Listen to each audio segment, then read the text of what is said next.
আসলে একটা ফ্ল্যাট মানুষের অনেক স্বপ্ন থাকে, একটা ফ্ল্যাট কিনে মানুষ অনেক স্বপ্ন নিয়ে, তো সেখানে চায় যে একটা ট্রাস্টের জায়গা, একটা বিশ্বস্ত প্রতিষ্ঠান যেখানে আসলে মানুষ বিশ্বাসের সঙ্গে তার ট্রানজ্যাকশনটা করতে পারবে, যেহেতু এখানে ট্রানজ্যাকশনের একটা বিষয় থাকে।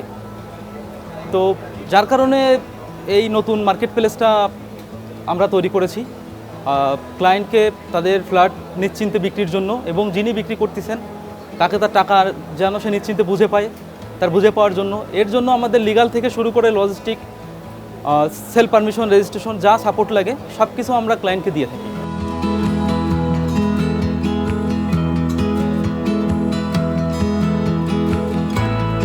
মার্কেটে যারা সেকেন্ডারি অ্যাপার্টমেন্ট কেনার চিন্তা করে তারা আসলে কোথায় যাবে, কার কাছে যে ইনকোয়ারি করবে এইটা পায় না, যে কারণে আমরা মানুষের হেল্পের কারণেই আমরা রিয়েলটর্স কোম্পানিটা আছি।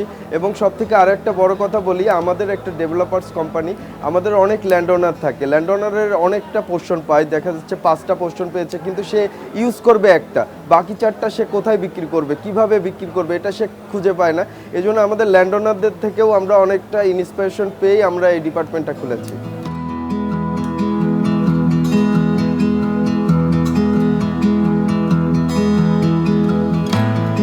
বাংলাদেশে এই কনসেপ্টটা একটু নতুন, কারণ হচ্ছে অ্যাপার্টমেন্ট মানুষ ফার্স্ট ইউজার হিসেবে কেনে, কিন্তু সেকেন্ড ইউজার হিসেবে যে মানুষ অ্যাপার্টমেন্ট কিনতে পারে অনেক সময় কাস্টমার টু কাস্টমার ডিরেক্ট যে অনেক সমস্যা হতে পারে, যেমন ফাইন্যান্সিয়াল লেনদেনটা সমস্যা হতে পারে, কিভাবে সে সেল পারমিশনে অ্যাপ্লাই করবে সেটাই সমস্যা হতে পারে, রেজিস্ট্রেশনের অ্যারেঞ্জটা কিভাবে করবে সেটা সমস্যা হতে পারে।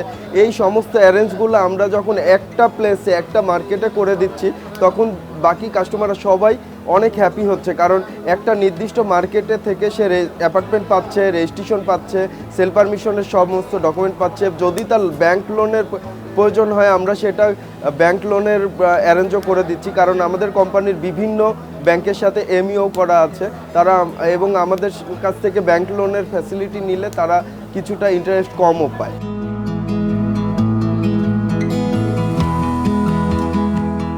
এক্ষেত্রে দেখা যাচ্ছে যারা সেলার তাদের অ্যাপার্টমেন্টের অল ডকুমেন্টগুলো আমরা নিয়ে লিগেলি ভেরিফিকেশন করি, তারপরে তার সাথে একটা এগ্রিমেন্ট বেসিস আমরা সেল করে থাকি।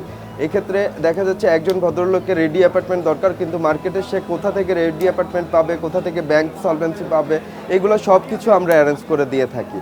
তো রেডি অ্যাপার্টমেন্টের ক্ষেত্রে যে বেসিক মানুষের যে একটা চাহিদা, এই চাহিদাটার কারণ হচ্ছে রেডি অ্যাপার্টমেন্টগুলোতে সাধারণত স্পেসটা, রুমের স্পেস, ভেতরে ইনার সাইডে স্পেসগুলো অনেক বেশি পাওয়া যায়, যে কারণে মার্কেটে ইদানিং আমি যে ফেয়ার 4 দিন ফেয়ার চলছে, এই ফেয়ারের মধ্যে আমি দেখছি যে রেডি অ্যাপার্টমেন্ট, ইউজড অ্যাপার্টমেন্টের চাহিদাটা একটু বেশি।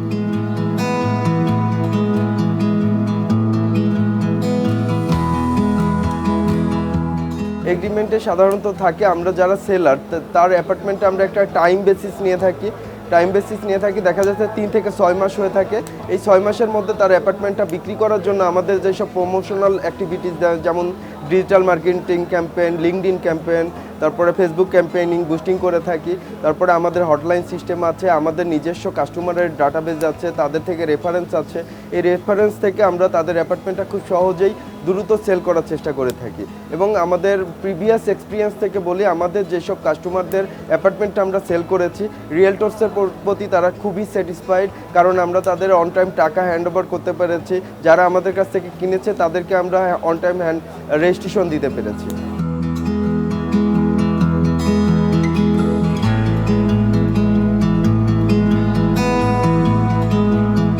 কনসেপ্টটা অবশ্যই ভালো, যে ওনারা হচ্ছে গিয়ে ডিজাইন এবং ডেকোর নিয়ে কাজ করছে, পাশাপাশি ওনারা হচ্ছে গিয়ে আপনার ফ্ল্যাট সেলগুলো নিয়ে করছে, যেটা ক্রেডেন্সের অন্তর্ভুক্ত। সো অবশ্যই ভালো করছে, আশা করি আরও ভালো করবে, যেন সেকেন্ডারি যে মার্কেটটা আছে ওনারা ওইটা নিয়ে কাজ করছে। আমার রিকোয়ারমেন্ট একটা ছিল হচ্ছে কি 1000 থেকে 1200 স্কোয়ার ফিটের একটা ফ্ল্যাট, যেটা আমি সেকেন্ডারি মার্কেট থেকে নেওয়ার জন্য চাচ্ছিলাম। তো সেটা ওনারা বলছে যে ওনারা সার্চ করে ওনাদের ডাটাবেস থেকে ওনারা নিয়ে তারপর দেন ফার্দার কমিউনিকেশনের জন্য ওনারা ওনাদের অফিসে যাব, দেন ফার্দার কমিউনিকেশন একটা হবে ফ্ল্যাট সেলের জন্য।